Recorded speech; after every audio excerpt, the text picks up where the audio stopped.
kHz. 10.000 watts de potência. Prudente AM, a rádio da gente. Prudente, São Paulo. Conexão Prudente. Conexão Prudente. Os bastidores da política. As decisões que influenciam a sua vida, cultura, comportamento e o que acontece em nossa região, sempre com opinião de verdade. Começa agora a sua voz no rádio. Conexão Prudente. Olá, bom dia, presidente Prudente, bom dia a toda a região. São 11h05. A partir de agora nós vamos até o meio-dia juntos aqui com Conexão Prudente. Você ficou na companhia agradável do meu amigo Hélio Cassimiro, aqui trazendo muita música, informação, prestação de serviço. Neste momento a temperatura é de 28 graus, a mínima foi de 20 e a máxima poderá chegar a 32 graus. E nós não teremos chuva hoje não, viu? E a umidade relativa do ar neste momento é de 56%. O sol nasceu às 5h32 e vai se pôr às 18h56. Bom dia, Jonatas Caetano. Muito bom dia, Júlio Carlos. Um abraço pra você. Bom dia, amigo ouvinte ligadinho conosco. Uma boa semana pra você, viu, Júlio? Vamos às manchetes pra você também. Conexão Prudente. Conexão Prudente. Sessão do Congresso e prisão em segunda instância agitam Brasília. Mudança na compra de alimentos na Venezuela beneficia Brasil. Desemprego atinge 12,4 milhões no trimestre encerrado em outubro.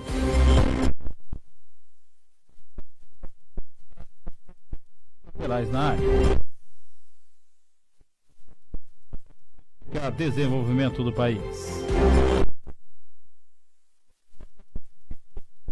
Mortos em favela de São Paulo. Mortes em baile funk de São Paulo. No seu Conexão que está começando agora. Conexão Prudente. Conexão Prudente. Gostaria de abrir o programa de hoje. Hoje de manhã no meu programa, que eu faço aqui todos os dias, no programa Repercussão, às 7h30 até às 8 horas. Eu falei sobre a questão dos boicotes. Vamos boicotar porque a pessoa tem opinião contrária. Então, tem uma fala do presidente que ele falou que não vai consumir mais produtos que a empresa anuncia na Folha de São Paulo. Olha, gente, não é porque a pessoa é contra, no caso um órgão de imprensa, a Folha de São Paulo é contra o presidente, entre aspas, divulga matérias contrárias ao governo, que os anunciantes que lá anunciam, eu vou deixar de comprar os produtos. Se eu sou fã do Bolsonaro, por exemplo. Não é assim que funciona. Daí o outro escreveu na rede social essa semana que tem que votar em candidatos apresentados pelo Bolsonaro para prefeito e vereadores. Não é dessa forma que funciona. O produto que você vai consumir, se ele é anunciado na Rede Globo de televisão, né? Por exemplo, a Havan. O dono da Havan, ele é fã do Bolsonaro, defende o Bolsonaro e anuncia na TV Globo. Não anuncia? Não, tá, esses dias tinha propaganda da Havan. Tá, até agora, Jonatas, tá aqui, ó, só se cortou a partir de hoje. Então, mas tá, tudo bem. Se a Havan parar de anunciar na Globo, ela vai cair as vendas dela, isso eu não tenho dúvida. Então que a Globo é um ótimo órgão para as pessoas anunciar, como a Globo, como a Bandeirantes como o SBT a Record e as outras emissoras de televisão pelo Brasil afora. A grande questão, gente, não é porque anuncia neste ou naquele determinado, agora eu vou parar de consumir os produtos que são anunciados na Record porque eu sou contra o Edir Macedo. Não é que eu não estou dizendo que eu sou contra o Edir Macedo. Se eu fosse contra o Edir Macedo,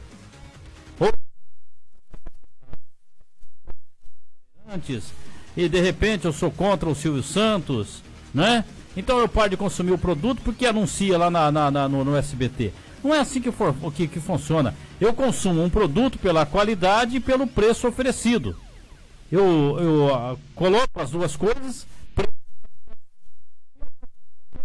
e vou consumir, seja ele qual for.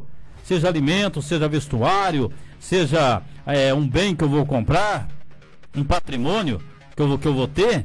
Eu vou comprar de acordo com a minha necessidade, de acordo com o dinheiro que eu tenho e com o produto, a qualidade do produto que é oferecido.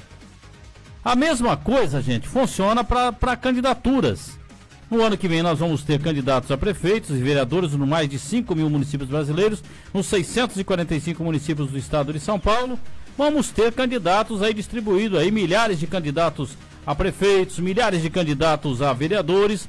E a população, de acordo com a campanha política daquele candidato, tem que analisar o seu candidato, olhando nas redes sociais quem é esta pessoa, foi candidata a nada, se é um político novo, conhecida, se ela foi no Tribunal de Contas, se foram aprovadas, se essa pessoa não tem processo correndo na justiça por mau uso do dinheiro público, seja candidato a prefeito, a vereador, seja quem for. Que você deve votar, não é que vai votar no candidato do partido do Bolsonaro lá, como é que é o nome do partido? Aliança pelo Brasil, vai votar lá no PSL, não, você tem que votar, não é no candidato do PSDB,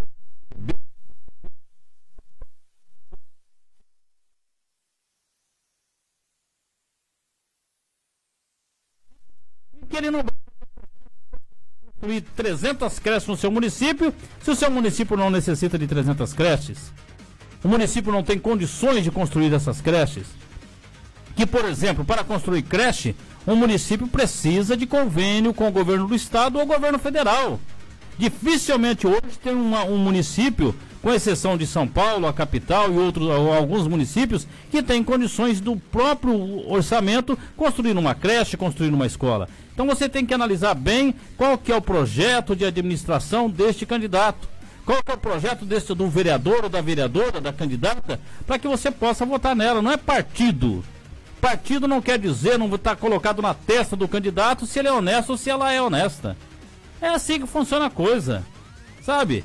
Nós estamos começando a viver um momento que, de repente, vai ter censura nas coisas aqui desse Brasil. Porque quando o presidente dá uma afirmação como esta, para que não se consuma, que ele não vai consumir e que as pessoas não consumam os produtos da Folha, ele está dizendo para os seus seguidores, para os seus fãs, que façam o mesmo que ele. Você tem que seguir um plano de governabilidade do Bolsonaro, mas não seguir as asneiras que ele tem falado aí nos últimos meses, principalmente depois que ele foi eleito. Quanto à economia, eu vejo que o Bolsonaro está no caminho certo, vamos deixar isso bem claro. Eu acredito que em 2020 esse país aqui, os investidores terão coragem de investir aqui, porque sabem que é uma política correta. Não aquela marolinha que disse o companheiro lá atrás. Tá bom? Então vamos às matérias, Jonatas Caetano.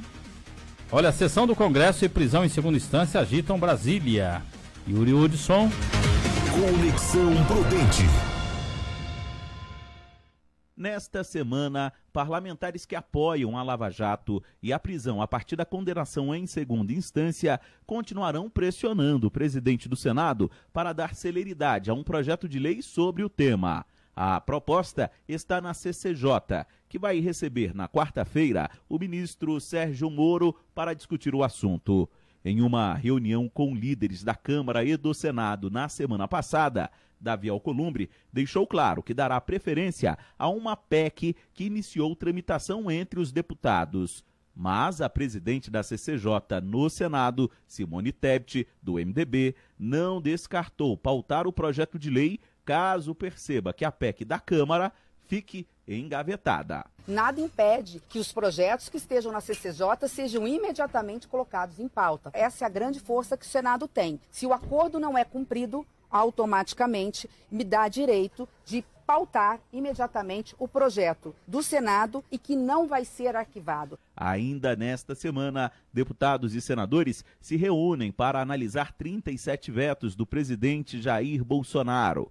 Boa parte deles está na lei eleitoral. A prioridade dos parlamentares é limpar a pauta para então poderem analisar o orçamento do próximo ano. Segundo o líder do governo, Eduardo Gomes, do MDB, o Planalto está articulado para manter os vetos essenciais. Que só na LDO 199 foram mantidos. É só contar direito. O governo saiu vitorioso. Então o governo vem mantendo um índice muito grande de vitórias legislativas. Num ano difícil de ter igual. O ano da reforma da Previdência. Após limpar a pauta, o Congresso vota o orçamento. E só depois disso poderá entrar oficialmente em recesso, algo previsto para a segunda quinzena deste mês. Agência Rádio Web, de Brasília, Yuri Hudson. Conexão Prudente. Conexão Prudente. Semana bem decisiva lá em Brasília. Haja vistas que o recesso está chegando. Recesso parlamentar, gente, ele começa agora na segunda quinzena, né, de dezembro. E os senhores deputados, senadores, só voltam a trabalhar efetivamente só depois do carnaval. Porque daí eles voltam em fevereiro. Mas daí tem o carnaval, daí tem que voltar para as bases para poder estar lá, né, com o pessoal e tudo. Né, porque o deputado foi lá e liberou uma verba para o carnaval. E daí tem que voltar para a base. Então, na realidade, só a partir depois do carnaval. O carnaval vai ser no final de fevereiro. Então, que eles voltam a trabalhar. Daí tem outro recesso também. O recesso de julho. Dia 1º de julho até o dia 30 de julho. Isso acontece para todos os parlamentares do Brasil, seja lá o federal, estadual, municipal, eles entram em recesso, né? Que é férias e tudo. Daí tem uns que falam assim, não, mas nós trabalhamos durante as férias. Mas o importante é as sessões, né, que deixam de ser realizadas, mostrando para a população. Daí tem um recesso do meio do ano. Daí convoca uma sessão extraordinária em qualquer esfera, federal, estadual, municipal. E tem lugar que não tem, viu, remuneração. Mas boa parte das sessões extraordinárias são todas elas remuneradas. Infelizmente, para o mal do cofre público. Infelizmente. Porque daí o vereador vai lá e recebe um extra, coitado. Ele foi tirado das suas merecidas férias, ou desculpa, dos seus merecidos recessos parlamentar, né, que não pode falar férias. O vereador não pega férias, deputado não pega férias, e nem o deputado estadual e federal não pega férias, nem senador, não é? Então isso que é complicado. Então, semana decisiva, tomara que os senhores parlamentares tenham a prudência de votar aquilo que é necessário para o desenvolvimento do Brasil, essa questão da prisão em segunda instância, deixar bem claro para a população, principalmente para os juristas e para todos aqueles que estão envolvidos no direito brasileiro, não deixe nenhuma dúvida para que depois não possa ser contestado no Supremo, como foi contestado recentemente. Deixar muito bem claro isso, para que se possa ter um entendimento. Porque a nossa língua portuguesa, uma vírgula pode mudar um texto completamente. Pode mudar um texto, dependendo do local que coloca essa vírgula. Então é importante que tenha esse bom senso, que tenha uma pessoa que faça uma boa redação desta nova lei da prisão em segunda instância, para que não possa ter nenhuma dúvida, que tenha, melhor dizendo, tenha muita clareza na interpretação da lei. Não é mesmo, Jonatas Caetano? Com toda certeza, Júlio Carlos. E as leis do nosso país, como você bem colocou, elas foram feitas de uma maneira ao qual aquela velha história que os que estão ali para julgar interpretem a sua maneira. Então cada um pode puxar a sardinha para o seu lado. O advogado do acusado vai sempre puxar a sardinha para o lado dele, e o juiz vai tentar trazer isso para o lado da esfera para que o crime seja punido. Pelo menos a maioria dos juízes tenta fazer isso, exceto os ministros do Supremo, né, diga-se de passagem. Mas precisa ser bem esclarecido, porque é aquela expressão, né, Joilton? A língua portuguesa é um idioma muito bonito quando falado corretamente. A gente dá uns deslizes aqui, né? Mas tudo bem, né? Não, mas no caso dos juízes, né? Da redação da lei, ela deve ser clara. Um negócio que é muito legal, gente, não sei se os senhores já tiveram a oportunidade de acompanhar os julgamentos no STF. Daí tem umas palavras lá, eu de vez em quando eu assisto algum julgamento, Daí eu tenho algumas palavras, eu gravo para depois eu ir lá pesquisar o que é. Eles têm umas palavras bonitas, né, que eles falam lá, assim, em termos jurídicos. Daí pode pegar todos os ministros, eles têm uma linguagem diferente lá que eles usam e tal. Então é bom você assistir a alguns julgamentos para que você possa aprender um pouquinho mais sobre língua portuguesa. Vamos trazer mais uma informação. Mudança na compra de alimentos na Venezuela beneficia o Brasil. Vamos à matéria. Conexão Prudente. Conexão Prudente. As prateleiras dos supermercados venezuelanos testemunham que a escassez de produtos alimentícios acabou. Este cenário começou a mudar apesar de o governo ainda manter, pelo menos no papel, o controle de preços de alguns artigos industrializados. Quem está ganhando com essa situação são os empresários do norte do Brasil. Mas ao contrário do que acontecia antes, quando os bens chegavam ao comércio, agora eles demoram dias para que sejam comprados. Este é o assunto do nosso Linha Direta de hoje. É sobre ele que nós conversamos com Eliana Jorge, correspondente da RFI Brasil, na Venezuela. Eliana, o que aconteceu para que os alimentos industrializados e outros produtos que estavam escassos voltassem a aparecer nas prateleiras da Venezuela? Embora ainda esteja vigente, pelo menos no papel, a política estatal de controle de preços não está sendo seguida pelos comerciantes. Já o governo vem ignorando este ponto. Isso permitiu que os 42 produtos tabelados, a maioria alimentos industrializados e produtos de higiene pessoal, voltassem às prateleiras aqui no país. Essa mudança começou a ser percebida em meados deste ano e agora já é uma realidade em toda a Venezuela. A diferença é que antes a importação de alimentos era feita pelo Estado.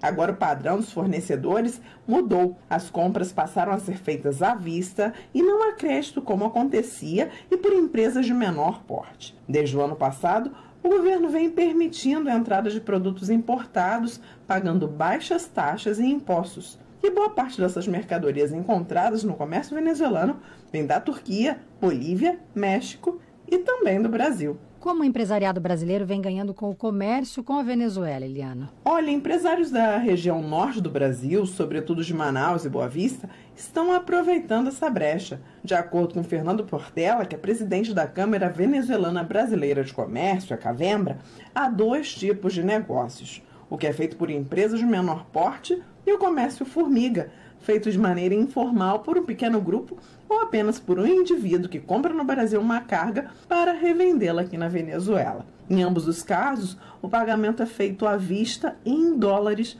já que a Venezuela vive um processo de dolarização de fato de sua economia. Nas grandes cidades venezuelanas, cerca de 50% das transações comerciais já são feitas na moeda americana. E as sanções impostas pelos Estados Unidos e por alguns países da União Europeia não afetaram o abastecimento do país? De acordo com o economista Asdrubal Oliveiros, da empresa de análise Ecoanalítica, o Estado não está fazendo as importações e o principal comprador tem sido o setor privado, sobretudo de alimentos. Isso está tendo um impacto importante. Os alimentos comprados pelo Estado eram vendidos com subsídios, o que permitia às pessoas com baixo poder aquisitivo ter acesso a esses produtos, a alimentos. Agora não há o benefício e o grande problema da Venezuela atualmente é: há produtos, há abastecimento, mas as pessoas não têm dinheiro e sem um poder aquisitivo elevado elas não podem comprar. De acordo com o Fundo Monetário Internacional, a inflação deste ano aqui no país vai ser de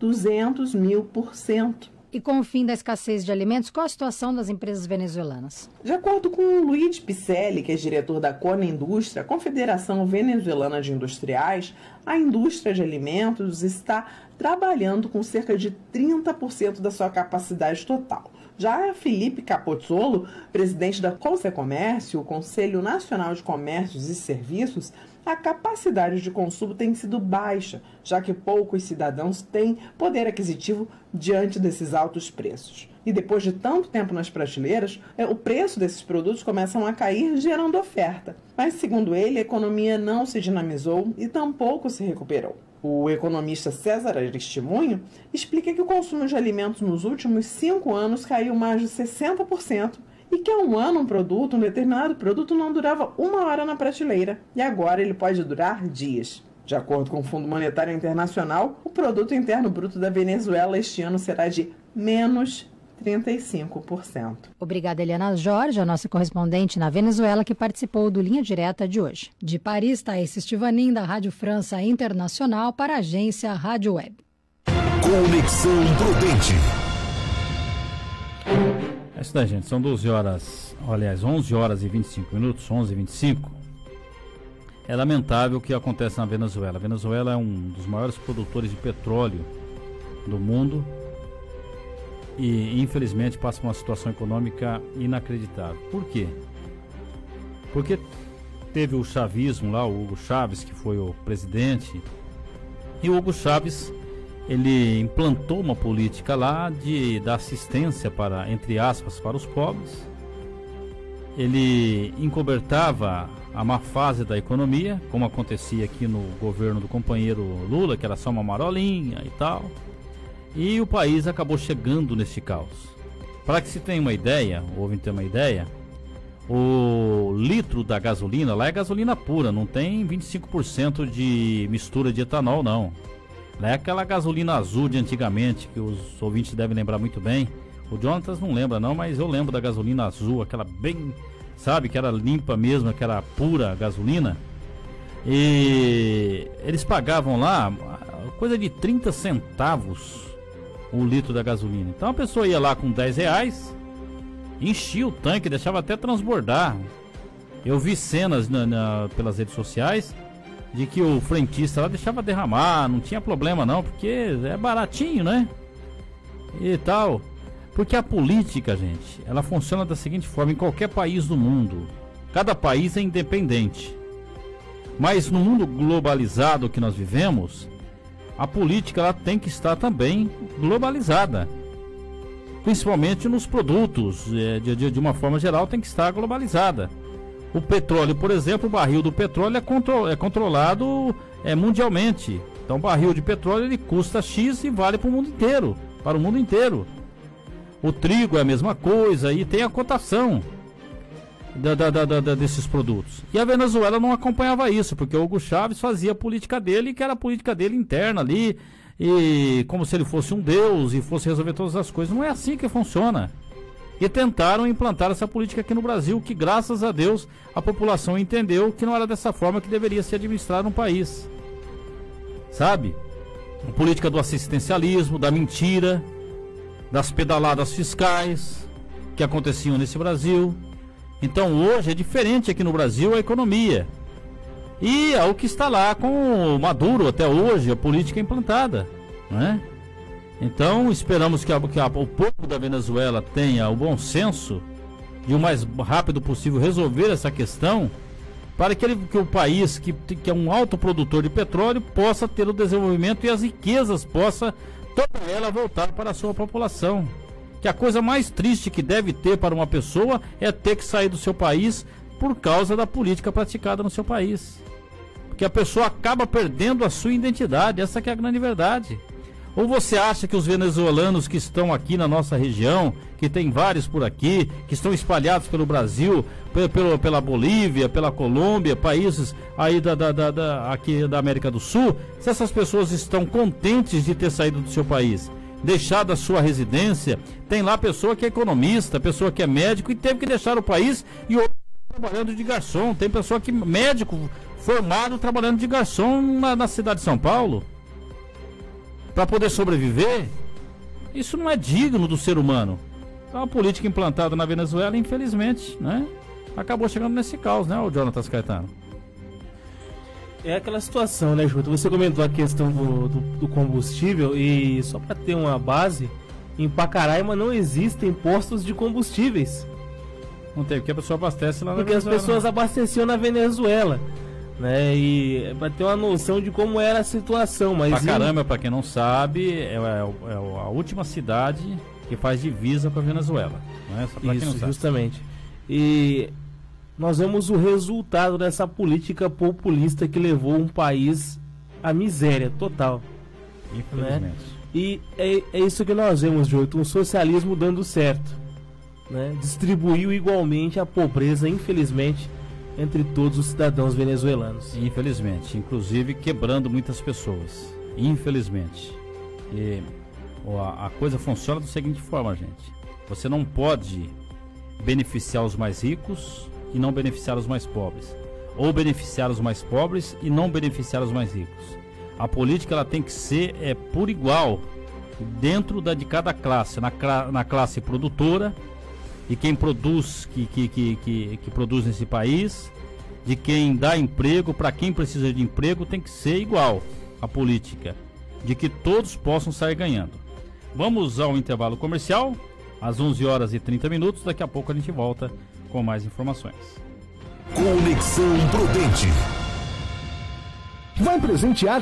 Dê um presente da Cláudia Calçados. A Cláudia caprichou mesmo. Vai e confira. Você vai se surpreender. Linha de calçados famosos, bolsas e também botas. Tudo com muito estilo e bom gosto. Pagamentos no cheque ou cartões. Presenteie com Cláudia Calçados. Presentes para a família inteira. Cláudia Calçados. José Foz 541 em Prudente. Esporte Padrão. As informações do esporte local, regional e nacional de uma maneira divertida e objetiva. Esporte Padrão. De segunda a sexta, das 18 às 19 horas, na Prudente AM 1070. Esporte Padrão, na Prudente AM 1070. Se você busca o melhor sistema de energia solar para sua casa, comércio ou indústria, com a certeza de assistência para as próximas décadas, a Eletrosul traz para a Prudente região a solução WEG Fotovoltaica. A garantia é dada por uma empresa nacional com décadas de atuação e pela Eletrosul, com 29 anos de credibilidade no mercado. Eletrosul, o preço que não dá choque. Avenida Manuel Goulart, 1900, 33559200. Agamax Locação, o container de sua obra. A primeira na cidade no ramo de locação de containers, banheiros químicos, cabines sanitárias, caminhão muque e guindastes. Alugue container na Agamax. É mais econômico e seguro para a sua obra. Faça a escolha certa. Pensou container, pensou Agamax. Fone 21016181 Prudente. Mais um ano de muito trabalho e grandes resultados se encerram, abrindo caminho para mais sonhos serem realizados. Que o espírito de Natal renove as nossas energias para o ano que vai nascer. Desejamos a todos os trabalhadores um Feliz Natal e um ano novo com muitas realizações e sucesso. Boas festas. Mensagem Sindicato dos Trabalhadores na área de alimentação de Prudente e região. A terra de Marcondes e Goulart agora é cidade de todos que aqui chegam para crescer com a nossa cidade, que recebe a todas as pessoas de braços abertos. Feliz aniversário Prudente. Mensagem do vereador Wellington Bozo. Programa Mulheres em Destaque, de segunda a sexta-feira, das 14 às 15 horas, com Márcia Padilha. Muita informação, um programa ativacional e descontraído, com a palavra abençoada pro seu coração. Mulheres em Destaque, aqui na Prudente AM. 24 horas no ar. Aqui você fica sabendo de tudo. Prudente AM. Conexão Prudente. Conexão Prudente. Bom, são 11h33. Não é aniversário de Prudente não, viu, gente? E uma pequena falha técnica, mas tudo bem. O Wellington Bozo, que é um jovem vereador aqui de Prudente, ele felicita a todos pelo Natal, pelo Ano Novo, né? E logo, logo, viu, Bozo, vai sair certinho a sua mensagem de final de ano, tá bom? Desemprego atinge 12,4 milhões no trimestre, encerrado em outubro. É a informação do IBGE. Conexão Prudente. Conexão Prudente. O desemprego alcançou uma taxa de 11,6% no trimestre encerrado em outubro. Isso significa que 12 milhões e 400 mil pessoas estavam sem trabalho nesse período, de acordo com o IBGE. A taxa é 0,2 ponto percentual menor do que a medição feita de maio a julho e 0,1 ponto percentual abaixo do que a de outubro do ano passado, o que o IBGE considera uma estabilidade. O levantamento mostrou ainda a continuidade da informalização do mercado de trabalho brasileiro. O número de trabalhadores sem carteira subiu 2,4% na comparação com o ano passado, chegando a 11 milhões e 900 mil pessoas. Já o de trabalhadores por conta própria se aproxima de 24 milhões e meio de pessoas, 3,9% a mais do que no mesmo trimestre de 2018.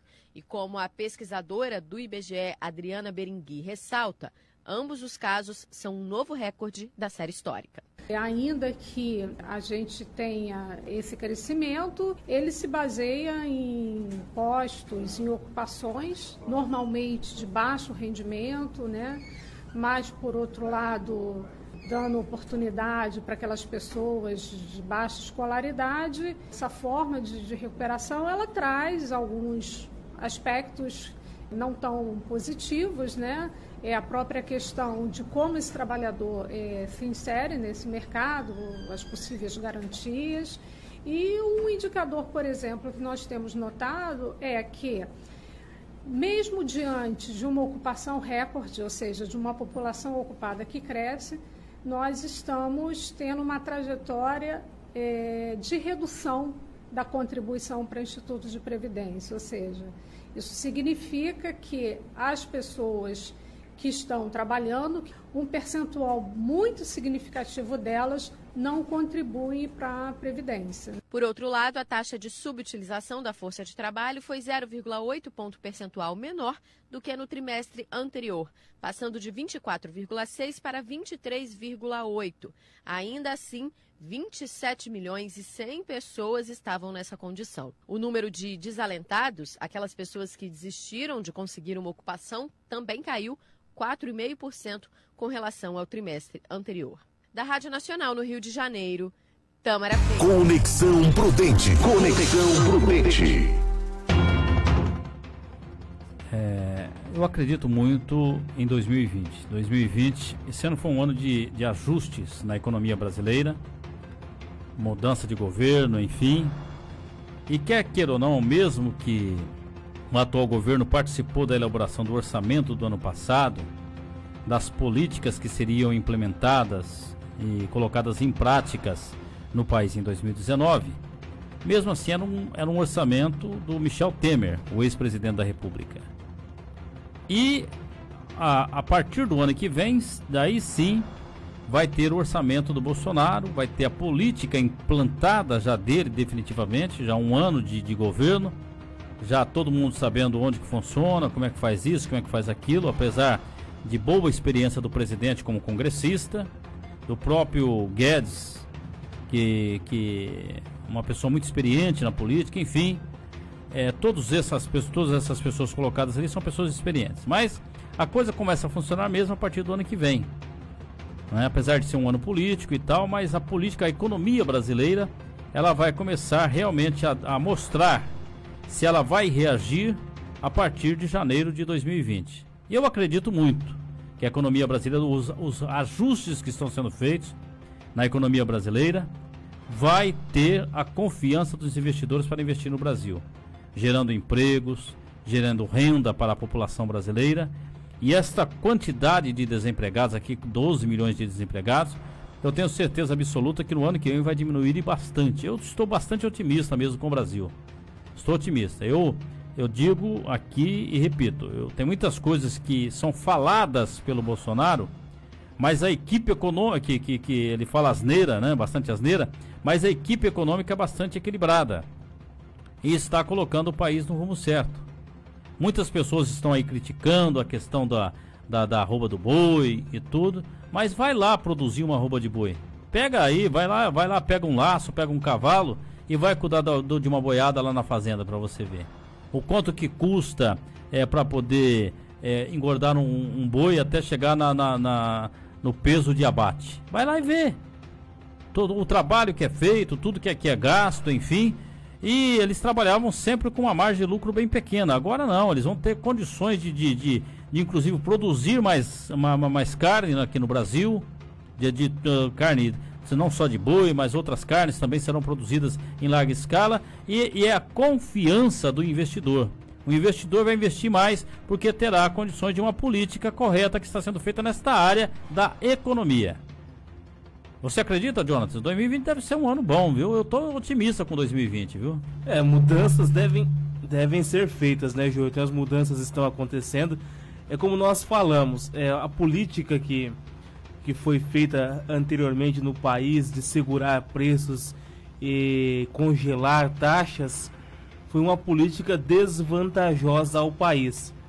E é como um balão d'água, Joilton. Você o enche mais do que o limite, uma hora ele vai estourar. Vai estourar.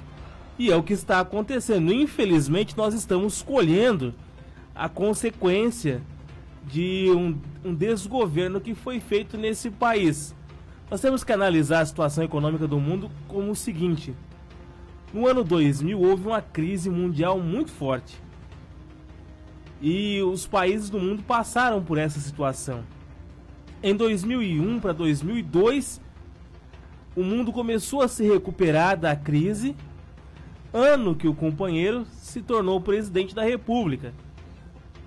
Lá pelo ano de 2005, a crise retornou ao mundo, mas o companheiro chamou a crise de marolinha. Cortou impostos, reduziu taxas, segurou os juros. Enquanto o mundo estava em crise, enquanto estava havendo um arroxo financeiro no mundo. Mas ao contrário do que era a época de se cortar gastos, ele estimulou com que as pessoas gastassem mais. E tá aí a consequência de tudo isso. A consequência apareceu hoje, né? As consequências apareceram hoje, no que eu digo, nesse momento, que apareceu do ano passado para cá, que começaram a aparecer a política errada, o que foi feito lá atrás. Então, o que você faz em termos de economia, você não pode pensar no agora. Então, obviamente, você vai pensar no agora, mas você tem que pensar também no futuro. Senão, a coisa é feia. O Ministério da Educação sai do Mercosul e firmará apenas parcerias bilaterais na área. Conexão Prudente. Conexão Prudente. O setor da educação no Brasil vai sair do Mercosul e firmar apenas parcerias bilaterais de agora em diante. A informação é do ministro da Educação, Abraham Weintraub, durante anúncio nesta sexta-feira de verbas extras para as universidades federais brasileiras. Weintraub argumentou que os encontros do Mercosul, a integração entre os países Argentina, Brasil, Paraguai e Uruguai, não têm trazido resultados e geram custos aos cofres públicos. E, por isso, os encontros serão apenas bilaterais. Porque, na prática, nada foi obtido. E o pouco que está sendo discutido é bilateral. Significa economia de recursos do pagador de imposto para mais painel fotovoltaico, para mais creche, para mais ônibus escolar. Esse que é o impacto. São reuniões que são caras, tomam tempo, ao passo que, numa conversa bilateral, conseguimos avançar muito mais rapidamente. Ainda de acordo com o Ministério, o governo brasileiro não está rompendo relações com os países vizinhos e todas as parcerias iniciadas serão mantidas. No entanto, a pasta salienta que ao longo dos 28 anos em que o MEC participou das reuniões, não houve resultados práticos que impactassem positivamente na melhoria de índices gerais da educação. Em seguida, Abraham Weintraub anunciou também que vai destinar 125 milhões de reais extras para as universidades federais do Brasil. Segundo ele, pelo menos 65% do valor de cada unidade educacional deve ser investido na instalação de placas fotovoltaicas, os chamados painéis solares. O restante, 35%, deve ser destinado a obras paradas ou em andamento, se for o caso da instituição. De acordo com o ministro, o retorno da iniciativa vai ocorrer todos os anos. Enquanto tiver a placa, e a placa tem uma expectativa de vida de 50 anos, vai economizar R$1 milhão direto do orçamento dele. Já não vamos começar um novo elefante branco. Vamos colocar painel fotovoltaico, porque o ano que vem ele já tem 1 milhão, mas o outro ano esse vai ter de novo esse 1 milhão de economia. E outro. O retorno do investimento em painel fotovoltaico nessa região é 25% ao ano. A ideia da implantação da energia solar é, segundo o MEC, uma forma de reduzir os custos de energia elétrica, que podem ultrapassar os 25 milhões de reais por ano às universidades. A definição de qual federal vai receber deve atender ao critério da meritocracia, estipulado pelo Ministério. Serão priorizadas as instituições que tiverem melhores classificações em qualidade e desempenho. Também terão acesso a mais recursos aquelas mais eficientes, o que